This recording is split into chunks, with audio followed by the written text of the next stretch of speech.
But the man that you curbed, right, because he was too nice, that man that you didn't want to give a chance to because he was short. That you're not attracted to. Yeah. See, there's a problem with that. Exactly. The man that you tossed out because you were like, he doesn't meet these shallow standards, right? That man that actually is going to love you. And I see where your point, right? He's going to love you and pour into you and love you so much. He's going to be that man that you wrote off, right? And a lot of times women write off men quickly. We do. Yes, you do. And we really do. And I think that's a great thing. I think it's a great thing. The reason why is because then you're not wasting your time. I want one more. I advocate for women to shut things down as quick as possible. I advocate that so that people can move faster forward. But women don't do that nowadays. You're getting put on ice, you're getting put in the friend zone, and guys are happy to be there because they don't have options. I teach people to learn how to have an abundance mindset, to have options, so you're not those people that, unfortunately, that you're talking about, Dani. Guys, if you want to be that guy where, you're waiting around for her to figure things out and come back to you at the end, feel free. But there's another option out there. You could be talking to other people if you change your mindset and do things differently and see the world. There's a lot of people out there. There's a lot of women out there, but you don't have options because you're not creating options in your life. You're not doing things that pull people into you. You're not connecting people to people. So it's a lot of things. It's not just one thing. You know what? It takes time. It takes periods of getting to know them, various seasons, right? You don't just get to know somebody you're learning to date, right? Yeah, if you're dating, get to know them for a long time, right? Not like 20 years, but like this is science. The more you see something repetitively, your brain latches onto that, right? So the more this person does show up in the way consistently that you like, you're building those neural pathways to learn to like this person. That's what I'm saying. So if you are not immediately attracted to them physically, but you like some parts of them that you can see, to learn to love, to actually genuinely like this person, yes, that's what we work on. But if you say, oh, I don't know, I'm just bored and I have nothing else to do, and like he wants to take me out on a date, then girl, don't waste his time. That's rude. That's disrespect. I don't advocate for that. I'm saying if you have a genuine interest in somebody, but you don't know if you want to move towards that, then yes, there should be interest. The way that you put that, I agree with that. When we're talking about a genuine interest, right? If it's coming both ways in that way, absolutely, then definitely. But what I'm saying though in the beginning, like again, just to be clear, we know if we want to have that with somebody or not, And so some people don't know if they want to pursue that. That's what I'm saying. And so if you're dealing with somebody who doesn't want to pursue that, you're done. Walk away. That's what I'm saying. Yeah. And so when we try to let me think about this, that's already a sign, that indifference that in the middle road tells you already. Let's say we are in that middle path. Mm-hmm. Let's say a man is trying to pursue this woman, right? Because that's the dynamic we're doing. This man is very interested in this woman. Yes. Right? And he asks her out on a date once. She says, no what did thanks. She say? Oh, that's a wrap. She says, not no thanks, because that's not how women are. She's going to ignore him for a bit, right? It's going to slide into his DM, or he's going to slide into her DM maybe twice. Hey, she ignores. And he says he likes her story and then asks her out. Like, oh, okay, I think I'm attracted to you. Can I take you out on a date? Something like that. Yeah, thank you for bringing up that example. That's really what I'm talking about. Okay. Is that initial encounter. Yeah. Okay. Cool. If it's simple. It's if she's not into it, she's not saying, hey, you know what? Great, let's go. That's a wrap. Agree. Okay. Yes. If she ignores you and she continues to ignore you, yeah, you should move on. It's a wrap. You should. Right. You definitely should. So that's what it's as simple as that. And then absolutely. But there's confusion. The confusion starts to arise when, women are putting guys in the friend zone, and then they're like, oh, I'm around, we're doing things. Yeah. And so guys are so blind to that, and they don't understand. Yeah. And so they're doing all these things. This is the thing where the fantasy, remember that you talked about the fantasy? So women build a fantasy based off of what the men they're dating. Men build a fantasy based on women who don't even respond to them. Correct. So who's in the wrong? No one, really. No. Men are building fantasies based on non-responsiveness, right? He's thinking, oh, eventually she's going to respond and love me.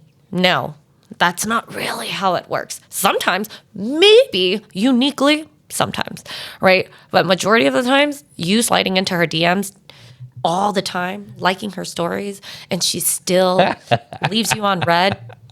My guy.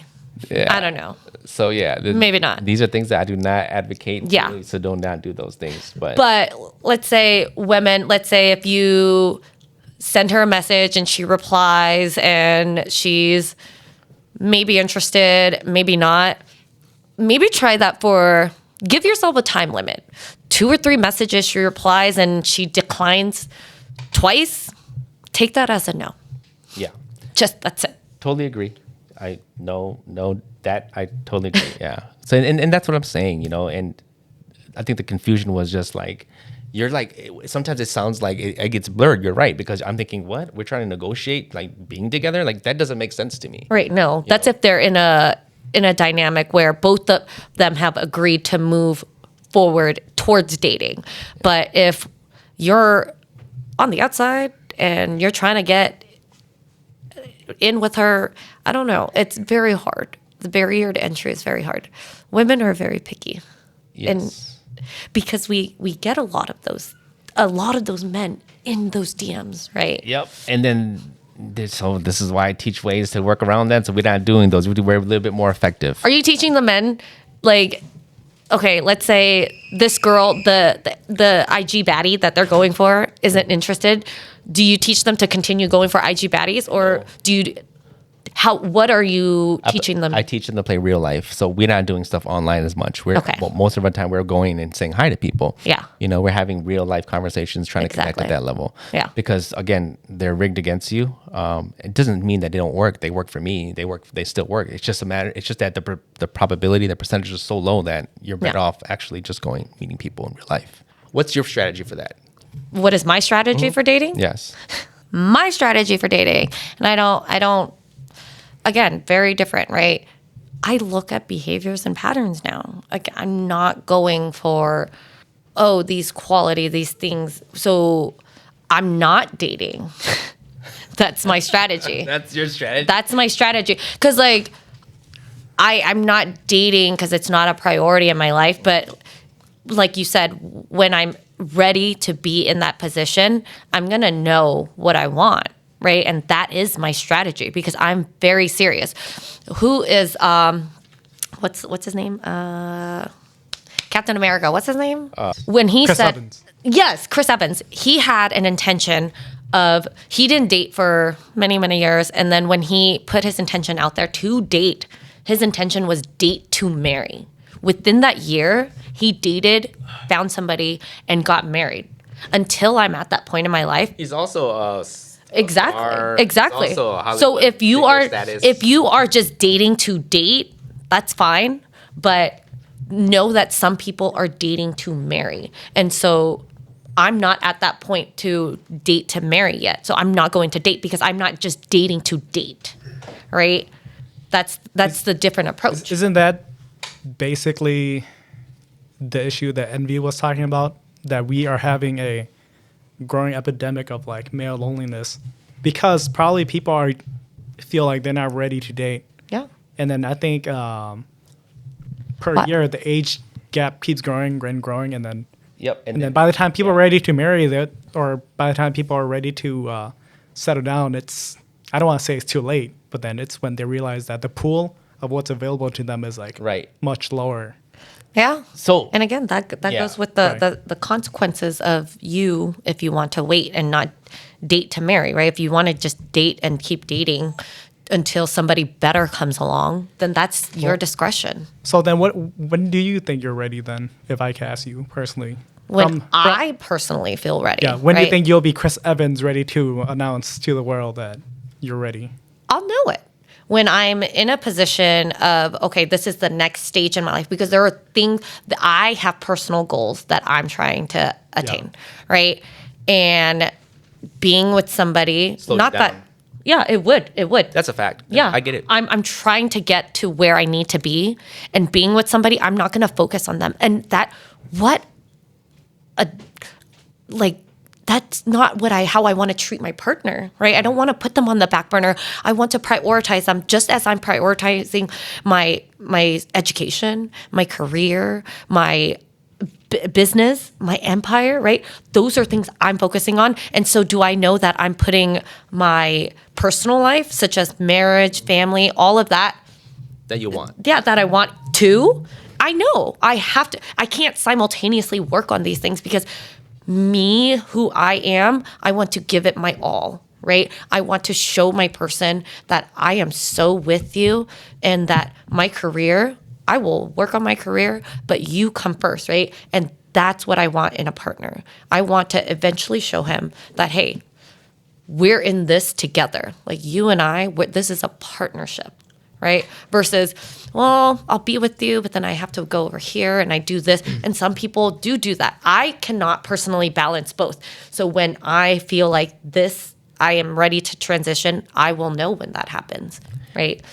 But right now, where I'm at, I'm probably like halfway there. And that's the thing, and that's what I was saying in the beginning, you could do whatever you want. Do whatever you want. No one's saying you can't do it. I'm just saying that when we prioritize those type of things, this is why we're seeing things in this fashion, things moving the way they are right now. We all have to adapt. We all have to figure out how to maneuver in that fashion. And I totally agree with you. I do empathize with you because I realize that's the same way with me. But I have a strategy for you on how to date, and you can still have everything. Yeah, what's the strategy? We'll talk offline. But, but no, and birth rates, right? Let's talk about that. Birth rates are declining, but not because people are not having sex. They are still having sex. There's so many things that come into play as well. But families are shrinking, right? Families, it's no longer the nuclear family. You're not having 4 or 5 children anymore. They're having maybe 1 or 2 now, right? Some families are adopting. Some parents are raising dogs. Some are gay parents now, right? So there's a lot of different dynamic families that come into play now. So I think it's just the landscape of how families shifting. But I mean, for me, I kind of see it as like a socioeconomic thing. I think everything is getting too expensive. So. Yeah, children are expensive. Right. So if you were to ask me like, if I had to talk to my partner, do you want 6 children? Right. Well, I mean, as much as I would like to, I'll be like, imagine the cost of that. Oh my gosh. Yeah. Like having the price for one already. Exactly. And you having like, let's say the traditional Hmong family has about average 6 kids. Right. Right. 6 to 10. And we're not doing that anymore. We're having maybe 1, 2, 3, because that's what fits in the back of a car. Right. Anything more than that, you have to get a van. Right. And so do you want a van? Or do you want your little sedan, right? A lot of family, so like you said, right, the socioeconomic plays a big part in it because the dollar is no longer taking you as much. Before, $100 used to feed my family of 8, my parents and my 6 siblings. Yeah. Now, $100, you can barely get... I went to Taco Bell the other day, and I spent $30. That's true. It's expensive now. I was like, what? And I got only 1 Baja Blast. Before, you used to get like 10 Baja Blast, 30 tacos, Crunchwrist Supreme, all that. And I was like, yeah, I got 4 freaking crunchy tacos, 4 Dorito Taco Locos, whatever, quesadilla, and a Baja Blast. And I was like, $30? Yeah, I'm not coming back Taco Bell. Yeah. Do better. So yeah, it's expensive out here. I think one of the things I want to kind of end with, and we went all over the place today. Like, gosh, we went all over the place. Is in a way you kind of proved my point, but it's okay, and it's not a bad thing. But what I'm saying is, I just want to say this, because I wanted to keep this more towards like women, is you can do whatever you want to do. Just know though, at the end of the day, what are you going to value? When you're 80 years old on your deathbed, what are you going to value? Is it going to be all these things that we're getting pushed by society to tell us to do, or is it going to be at the end, what are you going to value? And that's all. That's the only messaging I kind of want to, make people to walk away and to think with, Absolutely. And you're going to do whatever you want. Trust me. I know it's like, I help guys all the time. They're going to do whatever they want, even if they get great advice. Women are going to do whatever they want. Yeah. I'm just saying that narrative doesn't get pushed enough. The narrative of, okay, you might want to focus on things that fulfill you. But at the same time, we're living in different times, as you mentioned, and it's going to be challenging no matter what. Yep. So, Yeah. Any last thoughts? I would say it's tough meeting now that technology is going faster and faster. More people become more remote, and there's less opportunities to meet people. It's kind of like you're incentivized to stay at home, and technology is going faster, so you have more source of entertainment at home. So people avoid going out. And so we're losing that muscle, as I mentioned. Right. We're losing the ability exactly. to communicate, connect. So that's why Danny's struggling out here trying to meet guys that actually she likes, because you guys don't have no social skills. Right. Oh no, I meet plenty of people in person. Remember, she goes to Taco Bell's. Yeah, I go to Taco Bell, but I meet plenty of people in person. Let me say this again. Again, I just don't want to date. Right, and let me say this again differently. People that she actually is like wants to be with. That's what I'm saying. Not right. I meet tons of people too, but are there people I actually want to be with? That's the difference. So that's what I meant. Right. Yeah. Yeah. Fair. All right. Thank you, guys. Yeah. So, Danny, how can we find you? Gosh, you can find me on social media on Facebook, Instagram, Dani Adele. I don't know why it's Adele. A long story. Actually, I do know. It's just a long, stupid college story. But Dani Adele. Oh my gosh, I wanna know that Facebook story. and Instagram. Don't I you think have I'm on TikTok Don't as you have well. a podcast too? Oh yeah, and thanks for mentioning. Yes, so no eggs. Shout out to Peng and Cam. Goodness. And then NV, where can we find you? Yeah. First of all, thank you for coming again. I really appreciate you. I know we went all over the place, but nonetheless, this is a good exchange. So I appreciate it. Yeah. So you guys can find me. I'm on Instagram now. Started to get back on there, and Facebook. So NV Living is my Facebook, and then the Thenvlife is my YouTube. I have to get back on there, but I've been so busy, literally like solving problems and saving lives every day. So it's really been difficult for me to do this. But every chance I get, I'm always trying to do this. So maybe we'll do a whole new segment, just dating relationships. But we'll see. It's up to Shua. And if there are people who ask questions about how to like date and stuff like that, what's the best? Yeah, you can still reach out to me, guys. I still get messages all the time. So because everybody's scared to say it out loud, so they just DM. Feel free to keep DMing, ask your questions, whatever it is you want. Happy to help. This is a labor of love for me. I don't have a lot of time to do it, but it's something that I'm really passionate about because I see what happens in the world, in our community when we are not connecting. As I mentioned, what happens to a lot of people, a lot of guys especially, is we end up, this is why domestic violence happens in our community, because we don't know how to communicate.